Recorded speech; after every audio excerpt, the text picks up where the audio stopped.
salam kinyis-kinyis. Ketemu lagi dengan kita di channel Rebecca Natalia. Di sini aku bareng praktisi kesehatan favorit kita yaitu Kak Bi dan Lisa. Halo, apa kabar? Ya, terima kasih ya udah mau datang ke sini.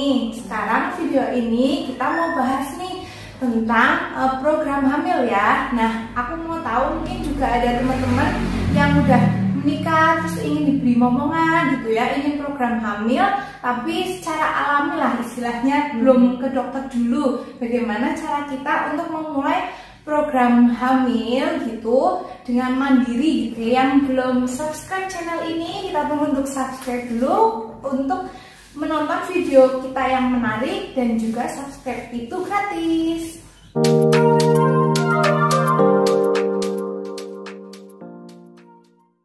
Oke Kak Lisa, jadi bagaimana nih cara kita memulai program hamil untuk mendapatkan momongan secara mandiri tanpa kita perlu ke dokter dulu dengan biaya mahal?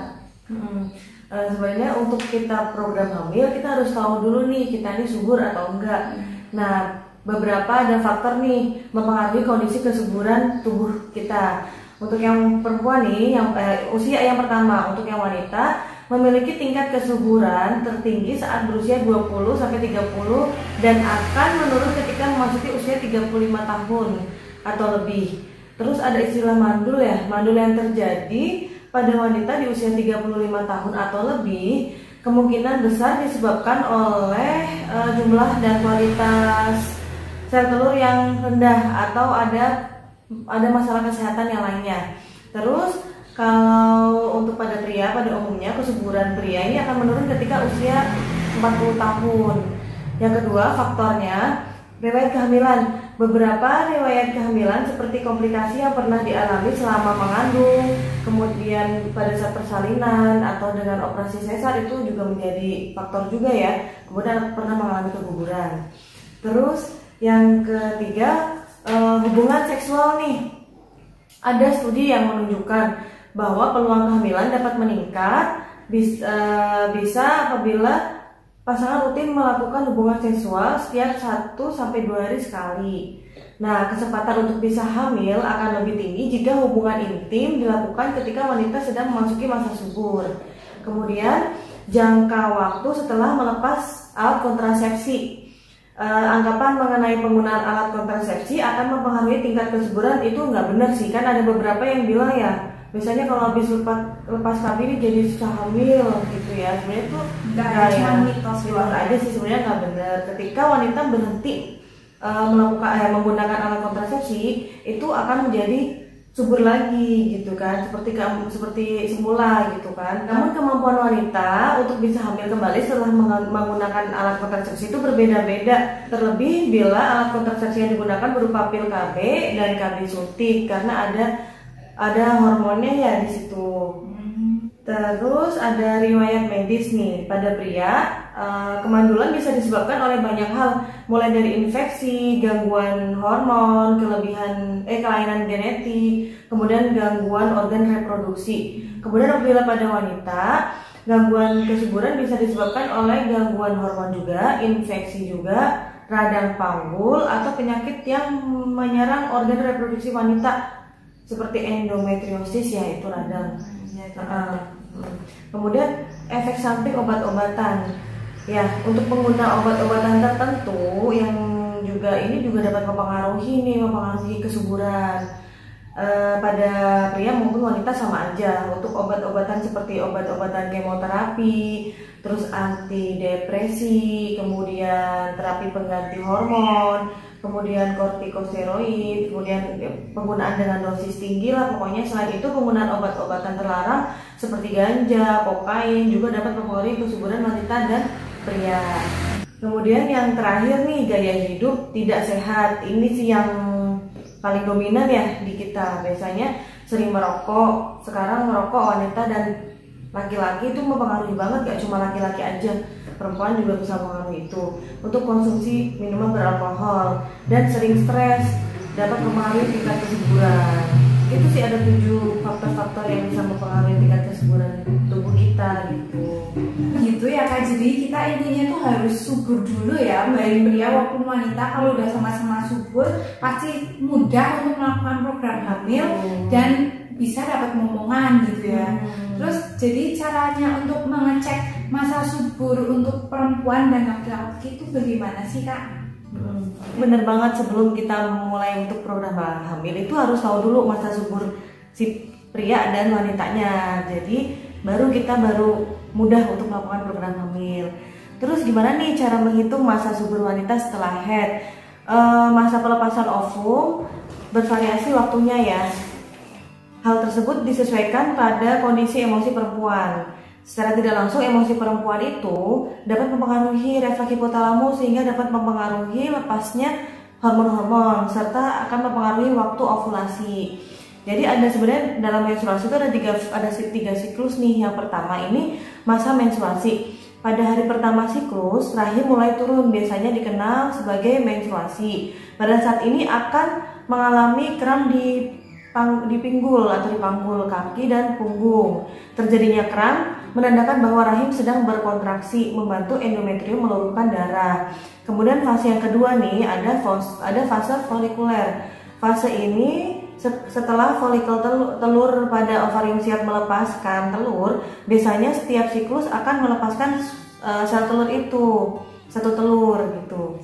Kemudian yang fase yang ketiga ini ada fase luteal. Ketika telur dilepaskan dari folikel telur di ovarium, proses ini bisa terjadi kapan aja dari hari ke-7 sampai 22 dari siklus menstruasi yang normal. Jika sel telur dibuahi oleh sperma lalu menempel pada endometrium, proses jadi bisa dimulai tuh. Jika sel telur tidak dibuahi, maka endometrium akan luruh atau terjadi menstruasi gitu. Terus cara menghitung, kan ada menstruasi itu ada yang teratur, ada yang tidak teratur nih.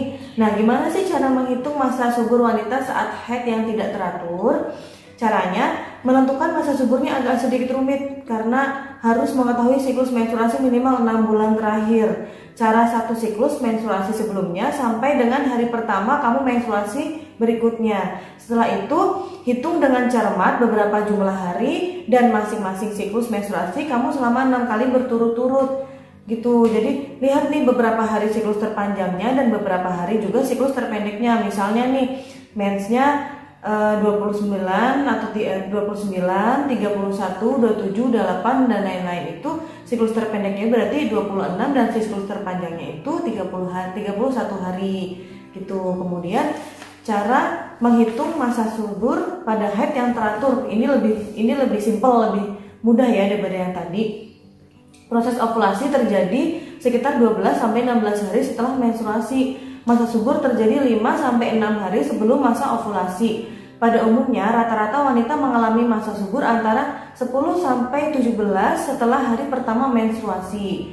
Mengurangi hari pertama haid yang berikutnya dengan 14 hari. Misalnya mulai mens tanggal 2 Juli. Kemudian ditambahkan dengan 28. Jadi kan 30 Juli ya. 30 Juli setelah itu dikurangi 14. Jadi ketemulah itu tadi 30 dikurangi 14 jadi 16. Jadi masa suburnya pas di tanggal 16 Juli. Gitu. Kalau emang yang teratur itu lebih simpel gitu sih. Itu ya, jadi cukup pakai kalender juga bisa gitu ya masa perhitungannya. Tapi kadang kalau kita hitungin kan bingung juga gitu ya. Ada nggak sih yang praktis gitu cara untuk kita tahu masa subur baik wanita atau pria? Iya sih benar. Karena kan emang harus mantengin kalender juga ya. Kadang ibu-ibu mama agak ribet males gitu ya. Sekarang udah ada teknologi makin canggih nih. Jadi ada nih tes kesuburan buat perempuan dan laki-laki. Ada alatnya gitu. Alatnya untuk cek masa subur. Ke dokter atau enggak? Enggak sih, itu malah praktis banget, bisa dilakukan di rumah sendiri. Gimana itu Kak? Yang pertama ini kalau yang buat perempuan namanya itu Ovultest. Ovultest ini alat uji masa subur wanita dengan mengukur kadar LH pada urin. Jadi pakai urin nih ngeceknya. Ini bekerja dengan variasi berubah warna atau memunculkan tanda 1 hari sebelum masa subur, di mana kenaikan LH yang diproduksi oleh kelenjar pituitari sudah terjadi gitu sih. Jadi mudah. Jadi makanya mungkin hampir kayak test pack gitu. Oh gitu ya. Itu ada masa subur. Terus kalau buat pria juga ada juga nih namanya fertility score. Alat ini mudah digunakan dan dapat dilakukan sendiri di rumah untuk mengetahui kualitas dari sperma pria.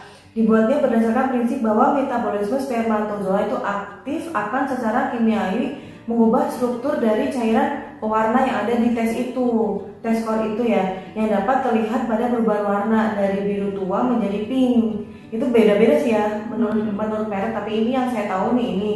Terus apabila positif berarti 86% aktivitas sperma normal atau 20 juta atau lebih sperma aktif di per milimeter di cairan mani itu. Tapi kalau tidak ada berubah warna berarti itu tidak baik. Jadi kurang dari 86% atau kurang dari 20 juta atau 20 juta sperma yang ada di cairan tersebut gitu. Oh gitu. Jadinya kita udah tahu ya, bisa kita cek sendiri di rumah gimana cara mengecek masa subur tanpa perlu perhitungan ke wanita. Dan ternyata ada juga ya tes alat untuk pria ya, subur atau enggak gitu di rumah. Kan mungkin ada yang malu kadang kalau misalnya pria harus coba tes ke dokter kamu subur enggak gitu ya.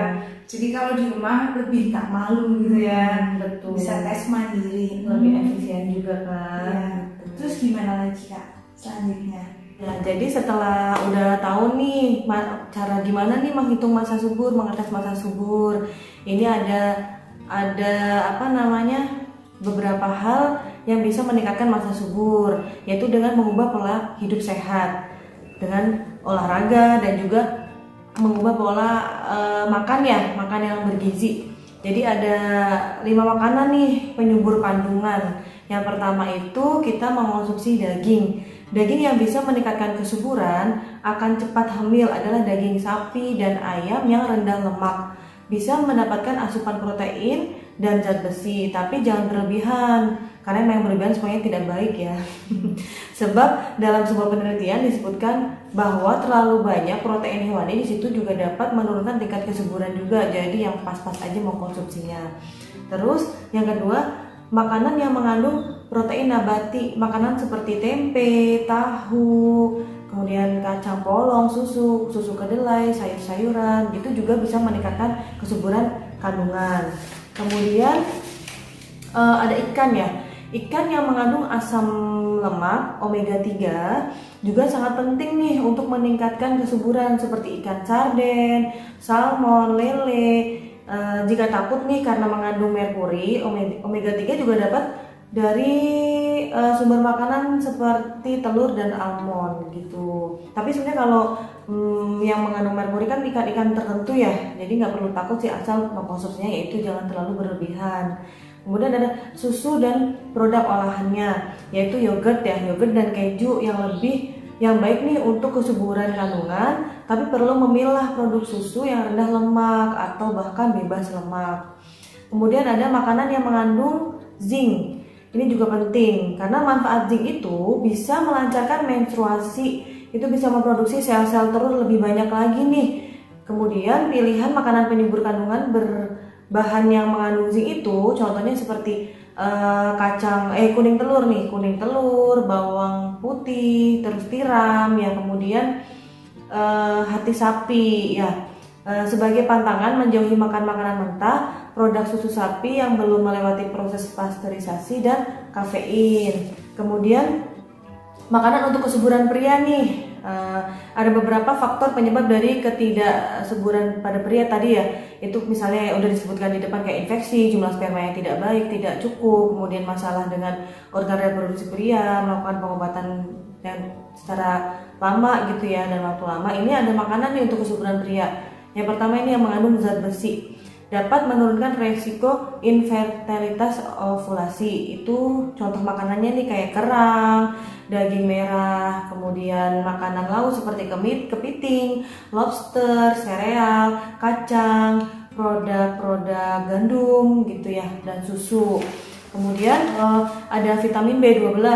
B12 ini meningkatkan motilitas sperma, jumlah sperma, dan mengurangi kerusakan DNA sperma nih. Beberapa makanan padat contohnya ada ikan dan makanan laut, terutama kerang ya, sama nih kayak tadi. Kemudian daging, terutama hati, kemudian produk susu dan sereal. Dan yang ketiga, makanan yang mengandung vitamin C. Buah-buahan biasanya. Ini vitamin C kenapa nih mesti ada mengandung vitamin C? Karena vitamin C bisa meningkatkan mortalitas dan jumlah morfologi spermanya. Itu ada di buah jeruk ya, pasti buah jeruk, kiwi, stroberi, tomat, brokoli, kemudian ada di susu juga ada. Dan yang keempat ada asam lemak omega 3 yang kayak tadi juga ya, kayak salmon, kemudian tuna, sarden, kacang-kacangan gitu ya, dan telur dan yogurt. Kemudian yang mengandung vitamin E. Kenapa nih vitamin E? Karena meningkatkan kualitas sperma, yaitu seperti minyak nabati, minyak jagung, kemudian bunga matahari, minyak kedelai, dan kemudian ada kacang-kacangan, biji-bijian, sayur-sayuran, kemudian di margarin gitu. Kemudian ada asam folat nih. Yang mengandung asam folat apa aja nih? Sayuran yang berdaun hijau, buah-buahan seperti alpukat, pisang, pepaya, kacang-kacangan, biji-bijian, terus produk olahan seperti pasta, roti, sereal, kemudian hati ayam, daging, telur, dan susu. Zinc tadi sama ya kayak yang perempuan, kayak yang di wanita tadi. Terus kemudian vitamin D. Vitamin D ini untuk hormon steroid yang mempengaruhi hampir setiap sel yang ada di dalam tubuh. Itu terkait erat nih dengan kondisi kesehatan, mulai dari penyakit kanker, kemudian penyakit jantung. Jadi ini harus ada vitamin D-nya nih, bagus banget nih. Yang ada di vitamin D apa tuh? Ada kayak salmon, tuna, kemudian nila, sarden gitu. Terus ada apa nih, agak asing juga nih, L-arginin. Itu apa ya gitu? Ini asam amino yang tidak punya peran langsung pada peningkatan kesehatan sperma. Ini penting banget. Itu ada di mana nih L-arginin itu? Ada di sapi, ayam, kalkun, kemudian biji labu, dan kacang tanah. Kemudian yang terakhir nih ada koenzim Q10. Ini juga asing juga kayaknya nih ya. Ini untuk apa nih? Ini untuk antioksidan yang diproduksi alami dan dibutuhkan semua sel hidup. Kualitas sperma meningkat, kemudian serta mengurangi kemandulan. Jadi mandul tuh nggak cuma ada di perempuan ya, tapi ada di laki-laki juga. Oh ada lagi nih, lupa jadi tadi ya. Ada asam D-aspartate, itu yang terakhir nih. Ini benar-benar yang terakhir. Yang terakhir itu untuk membantu meningkatkan hormon seks pada pria dan mortalitas dan konsentrasi sperma itu, yaitu ada di unggas, keju, yogurt, susu, telur, kemudian ada di gandum. Nah, itu kan tadi harus dikonsumsi ya, yang untuk meningkatkan kesuburan kandungan dan kesuburan pria. Kemudian apa sih yang harus dihindari? Makanan-makanan yang harus dihindari. Jadi nih kalau mau hamil, hindari nih makanan-makanan yang seperti ini, kayak makanan cepat saji. Ini nggak cuma mau hamil aja, kalau mau sehat juga harus hindari ya, jangan terlalu banyak makanan cepat saji. Kemudian yang kedua, ikan tinggi merkuri. Nah ini karena untuk ini bisa juga nih menurunkan kesuburan. Jadi apa sih yang tinggi merkuri? Ikan contohnya tuh kayak makarel raja, terus kemudian kayak ikan hiu gitu sih, itu tinggi banget merkurinya, itu dihindari, jangan. Kemudian ada karbohidrat tinggi gula, seperti apa? Roti putih, tepung putih, nasi putih, itu tinggi banget gulanya. Karena apa nih? Karena kadar insulin yang terlalu tinggi dalam tubuh dapat mengganggu pelepasan sel dari indung telur, sehingga pembuahan tidak dapat terjadi. Bahkan saat waktu masuki masa subur juga tidak terjadi pembuahan kalau kadar insulinnya terlalu tinggi. Kemudian makanan yang dihindari yang keempat ini ada makanan dan minuman kemasan atau kaleng plastik mengandung bahan kimia yang disebut BPA atau bisphenol A, itu nggak bagus juga untuk tubuh. Kemudian yang kelima nih minuman yang beralkohol, itu yang harus dihindari pada saat program hamil. Nah jadi kalau udah beberapa di atas masih belum berhasil juga, ini baru nih kita harus ke dokter, kita harus minta pertolongan bantuan dari dokter. Ya nanti dokter pasti akan mengarahkan untuk tes yang dari pria dan maupun dari wanita. Jadi biar tahu nih sebenarnya harus diobati itu yang mana, yang prianya atau yang wanitanya. Terus nanti juga dibantu juga sama dokter untuk menghitung masa suburnya juga, pasti dibantu juga. Nah untuk tes kesuburan pada pria ini ada beberapa sih. Yang pertama itu ada untuk tes analisis sperma, kemudian ada pemeriksaan hormon, ada untuk USG juga, kemudian ada untuk biopsi. Biopsi ini untuk memeriksa apabila ada masalah pada proses produksi sperma ya gitu. Misalnya ada kayak tumor atau kanker pada testisnya, kemudian ada pemeriksaan genetik. Nah selain itu dokter juga akan melakukan pemeriksaan penyakit menular seksual. Kemudian untuk tes pada wanitanya ini ada beberapa juga, kayak misalnya tes ovulasi, terus pemeriksaan cadangan sel telur pada ovarium, kemudian ada tes pencitraan seperti USG, HSG, seperti CT scan, MRI, itu untuk mendeteksi apakah terdapat kelainan pada rahim. Kemudian ada tes stereoskopi, ini apabila ada kelainan pada rahim atau ada kanker rahim atau ada serviks, kanker rahim atau serviks gitu ya. Kemudian tes hormon untuk menentukan apabila ada kelainan hormon juga. Nah, apabila ada kemandulan itu bisa diobatin juga. Ada yang bisa diobatin, ada yang enggak juga sih sebenarnya. Itu nanti lebih jelasnya ke dokter itu. Atau bisa beli tabung ya. Betul. Hamil terakhir itu ya, yang ratusan juta itu kayak artis-artis. Mahal. Mehong. Oke, terima kasih Kak Lisa, udah informasinya tuh lengkap banget loh ya. Semoga teman-teman kita yang nonton ini bisa terbantu gitu ya, bagaimana tadi cara mengecek masa subur, kemudian cara meningkatkan kesuburan dan juga alat tes kesuburan bagaimana untuk program hamil dapat momongan.